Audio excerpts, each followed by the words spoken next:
ನಮಸ್ಕಾರ ಸ್ನೇಹಿತರೆ, ದಿಶಿರಾ ಕಿಚನ್ಗೆ ನಿಮ್ಗೆಲ್ಲರಿಗೂ ಸ್ವಾಗತ. ಇವತ್ತು ನಾವು ಹುರುಳಿ ಕಾಳಿನ ಕಟ್ಟು ಸಾರನ್ನ ಯಾವ ರೀತಿ ಮಾಡೋದು ಅಂತ ನೋಡೋಣ ಬನ್ನಿ. ಹುರುಳಿ ಕಾಳಿನಿಂದ ಉಸುಳಿ ಮಾಡೋದನ್ನ ನೀವು ಕಳೆದ ವಿಡಿಯೋದಲ್ಲಿ ನೋಡಿದ್ದೀರಾ. ಯಾರೆಲ್ಲ ವಿಡಿಯೋನ ನೋಡಿಲ್ವೋ ಲಿಂಕನ್ನು ಡಿಸ್ಕ್ರಿಪ್ಷನಲ್ಲಿ ಹಾಕಿರ್ತೀನಿ, ನೀವು ಆಮೇಲೂ ಕೂಡ ನೋಡ್ಕೋಬಹುದು. ಇವತ್ತು ನಾವು ಹುರುಳಿ ಕಾಳನ್ನು ಬೇಯಿಸಿದಾಗ ಬಸ್ತಿಟ್ಟಿರುವಂಥ ನೀರಿನಿಂದ ಕಟ್ಟು ಸಾರನ್ನು ಯಾವ ರೀತಿ ಮಾಡೋದು ಅಂತ ನೋಡೋಣ. ತುಂಬ ಸ್ಟ್ರಾಂಗ್ ಆಗಿದೆ ಕಟ್ಟು ಅಂತ ಅನಿಸಿದ್ರೆ ನೀವು ಇದಕ್ಕೆ ಸ್ವಲ್ಪ ನೀರನ್ನು ಬೇಕಿದ್ರೆ ಸೇರಿಸ್ಬೋದು. ನನಗಿದು ಹಾಗೆಯೇ ಸ್ಟ್ರಾಂಗ್ ಆಗಿಯೇ ಇಷ್ಟ ಆಗುತ್ತೆ, ಹಾಗಾಗಿ ನಾನು ಇದ್ರ ಜೊತೆಗೆ ಮತ್ತೆ ಎಕ್ಸ್ಟ್ರಾ ನೀರನ್ನು ಸೇರಿಸಿಲ್ಲ. ರುಚಿಗೆ ತಕ್ಕಷ್ಟು ಉಪ್ಪನ್ನು ಹಾಕ್ತಾ ಇದ್ದೀನಿ. ಹಾಗೆ ಇದರ ಜೊತೆಗೆ ಸ್ವಲ್ಪ ಬೆಲ್ಲನೂ ಕೂಡ ಹಾಕ್ತಾ ಇದ್ದೀನಿ. ಹುರುಳಿಗೆ ಬೆಲ್ಲ ಹಾಕಿದಾಗ ಚೆನ್ನಾಗಾಗತ್ತೆ ಕಟ್ಟು ಸಾರಿಗೆ. ಸ್ವಲ್ಪ ಬೆಲ್ಲನೂ ಕೂಡ ಇದರ ಜೊತೆಗೆ ನಾನು ಸೇರಿಸಿದ್ದೀನಿ.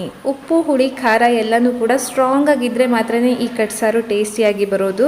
ಹಾಗಾಗಿ ಹುಣಸೆ ಹಣ್ಣನ್ನು ಕೂಡ ನಾನಿಲ್ಲಿ ಸ್ವಲ್ಪ ಜಾಸ್ತಿನೇ ತೊಗೊಂಡಿದ್ದೀನಿ ಅಂತಲೇ ಅನ್ಬೋದು. ಹುಣಸೆ ಹಣ್ಣಿನ ರಸನೂ ಕೂಡ ಇದರ ಜೊತೆಗೇ ಸೇರಿಸ್ತಾ ಇದ್ದೀನಿ. ಈ ಕಟ್ಟು ಸಾರನ್ನು ತುಂಬ ಜನ ಬೇರೆ ಬೇರೆ ರೀತಿಯಲ್ಲಿ ಮಾಡ್ತಾರೆ. ಕೆಲವರು ಬೇಯಿಸಿರುವಂಥ ಹುರುಳಿನ ಸ್ವಲ್ಪ ಮಿಕ್ಸಿ ಮಾಡಿ ಗ್ರೈಂಡ್ ಮಾಡಿ ಕೂಡ ಇದರ ಜೊತೆಗೆ ಸೇರಿಸ್ತಾರೆ. ನಾನು ಹಾಗೆ ಅದರ ನೀರನ್ನು ಮಾತ್ರ ಉಪಯೋಗಿಸಿ ಕಟ್ಟು ಸಾರನ್ನು ಮಾಡ್ತೀನಿ.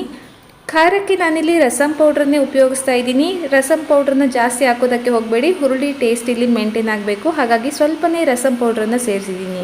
ನೀವು ರಸಮ್ ಪೌಡ್ರ್ ಬೇಡ ಅನ್ನೋ ಹಾಗಿದ್ರೆ ಕಾಳು ಮೆಣಸಿನ ಪುಡಿ ಬೇಕಿದ್ರೂ ಕೂಡ ಇದ್ರ ಜೊತೆಗೆ ಖಾರಕ್ಕೆ ಸೇರಿಸ್ಬೋದು, ಅದು ಕೂಡ ತುಂಬಾ ಚೆನ್ನಾಗಿರುತ್ತೆ. ಎರಡೂ ಕೂಡ ತುಂಬಾ ಒಂದು ರುಚಿಯನ್ನು ಕೊಡುತ್ತೆ. ರಸಮ್ ಪೌಡ್ರ್ ಆದರೂ ಓಕೆ, ಇಲ್ಲ ಕಾಳು ಮೆಣಸಾದರೂ ಕೂಡ ಓಕೆ. ಕೆಲವರು ಇದ್ರ ಜೊತೆಗೆ ಬೆಳ್ಳುಳ್ಳಿನೂ ಕೂಡ ಮಿಕ್ಸ್ ಮಾಡ್ತಾರೆ. ನಾನು ಬೆಳ್ಳುಳ್ಳಿನ ಕೊನೆಯಲ್ಲಿ ಒಗ್ಗರಣೆಗೆ ಹಾಕ್ತಾ ಇದ್ದೀನಿ. ಇದು ಕುದೀತಾ ಇರೋವಾಗಲೇ ಇದರ ಜೊತೆಗೆ ಸ್ವಲ್ಪ ಕರಿಬೇವನ್ನು ಹಾಗೆಯೇ ಉದುರಿಸ್ತೀನಿ ಅದರ ಮೇಲೆ. ಹುರುಳಿ ಕಾಳಿನ ಜೊತೆಗೆ ಕರಿಬೇವಿನ ಫ್ಲೇವರು ತುಂಬ ಚೆನ್ನಾಗಿ ಮ್ಯಾಚ್ ಆಗುತ್ತೆ. ಹಾಗಾಗಿ ಚೆನ್ನಾಗಿ ಕುದೀಲಿ. ಇದು ಒಂದು 5ರಿಂದ 10 ನಿಮಿಷ ಆದರೂ ಕೂಡ ಇದನ್ನ ಕುದಿಸ್ಬೇಕು. ಕರಿಬೇವಿನ ಫ್ಲೇವರ್ ಎಲ್ಲ ಅದ್ರ ಜೊತೆಗೆ ಸೇರಿಕೊಳ್ಳುತ್ತೆ. ಕೊನೆಯದಾಗಿ ಇದಕ್ಕೆ ಮೇಯ್ನಾಗಿ ಆಗಬೇಕಾಗಿರೋದು ಬೆಳ್ಳುಳ್ಳಿ ಒಗ್ಗರಣೆ. ಒಗ್ಗರಣೆಗೆ ನಾನಿಲ್ಲಿ ತೆಂಗಿನ ಎಣ್ಣೆನೇ ಉಪಯೋಗಿಸಿದ್ದೀನಿ. 1 ಟೀ ಸ್ಪೂನಷ್ಟು ತೆಂಗಿನ ಎಣ್ಣೆನ ತೊಗೊಂಡಿದ್ದೀನಿ. ಎಣ್ಣೆ ಸ್ವಲ್ಪ ಬಿಸಿ ಆಗ್ತಾ ಇದ್ದಾಗಲೇ ಬೆಳ್ಳುಳ್ಳಿನ ಸೇರಿಸ್ತಾ ಇದ್ದೀನಿ. 2-3 ಅಲ್ಲ, 10ರಿಂದ 15 ಬೆಳ್ಳುಳ್ಳಿನ ನಾವು ಇದಕ್ಕೆ ಹಾಕ್ಬೋದು. ಬೆಳ್ಳುಳ್ಳಿ ಜಾಸ್ತಿ ಹಾಕಿದಷ್ಟು ಇದು ತುಂಬ ಚೆನ್ನಾಗಿ ಫ್ಲೇವರ್ಫುಲ್ಲಾಗಿ ಬರುತ್ತೆ. ನಾನಿಲ್ಲಿ 10ರಿಂದ 12 ಬೆಳ್ಳುಳ್ಳಿನ ತೊಗೊಂಡಿದ್ದೀನಿ. ಬೆಳ್ಳುಳ್ಳಿ ಸ್ವಲ್ಪ ಕೆಂಪಗಾಗ್ತಾ ಇದ್ದಾಗೆ ಇದರ ಜೊತೆಗೆ ಸಾಸಿವೆನೂ ಕೂಡ ಸೇರಿಸ್ತಾ ಇದ್ದೀನಿ. ಅರ್ಧ ಟೀ ಸ್ಪೂನಷ್ಟು ಸಾಸಿವೆ, ಹಾಗೆ ಒಣಮೆಣಸಿನ್ಕಾಯಿ. ಇಷ್ಟೇ, ಸಿಂಪಲ್. ಈ ಒಗ್ಗರಣೆನ ಸೇರಿಸ್ಬಿಟ್ರೆ ಕಟ್ಟು ಸಾರು ರೆಡಿನೇ ಆಗೋಗುತ್ತೆ. ಬೆಳ್ಳುಳ್ಳಿ ಒಗ್ಗರಣೆನ ಇದ್ರ ಜೊತೆಗೆ ಸೇರಿಸ್ಬಿಟ್ಟು ಒಂದು 5 ನಿಮಿಷ ಇದನ್ನ ಮುಚ್ಚಿಡಬೇಕು.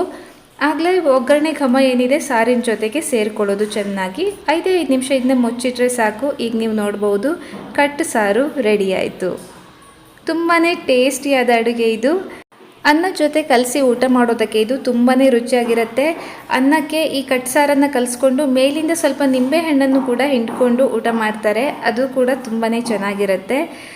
ನಾನು ಯಾವ ರೀತಿ ಕಟ್ಟು ಸಾರು ಮಾಡ್ತೀನಿ ಅನ್ನೋದನ್ನ ನಿಮಗೆ ತೋರಿಸಿದ್ದೀನಿ. ನೀವು ಕೂಡ ಬೇರೆ ಬೇರೆ ರೀತಿಯಲ್ಲಿ ಕಟ್ಟು ಸಾರನ್ನು ಮಾಡ್ಬೋದು. ಯಾವ ರೀತಿ ಮಾಡ್ತೀರಾ ನೀವು ಅನ್ನೋದನ್ನ ಖಂಡಿತ ಕಾಮೆಂಟ್ ಸೆಕ್ಷನಲ್ಲಿ ತಿಳಿಸಿ. ರುಚಿಯಾದ ಹುರುಳಿಕಾಳಿನ ಕಟ್ಟು ಸಾರು ರೆಡಿ.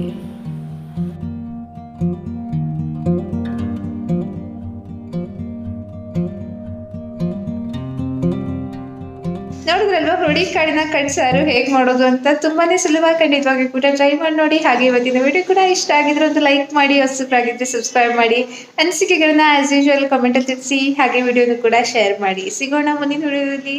ಅಲ್ಲಿವರೆಗೆ ಧನ್ಯವಾದ.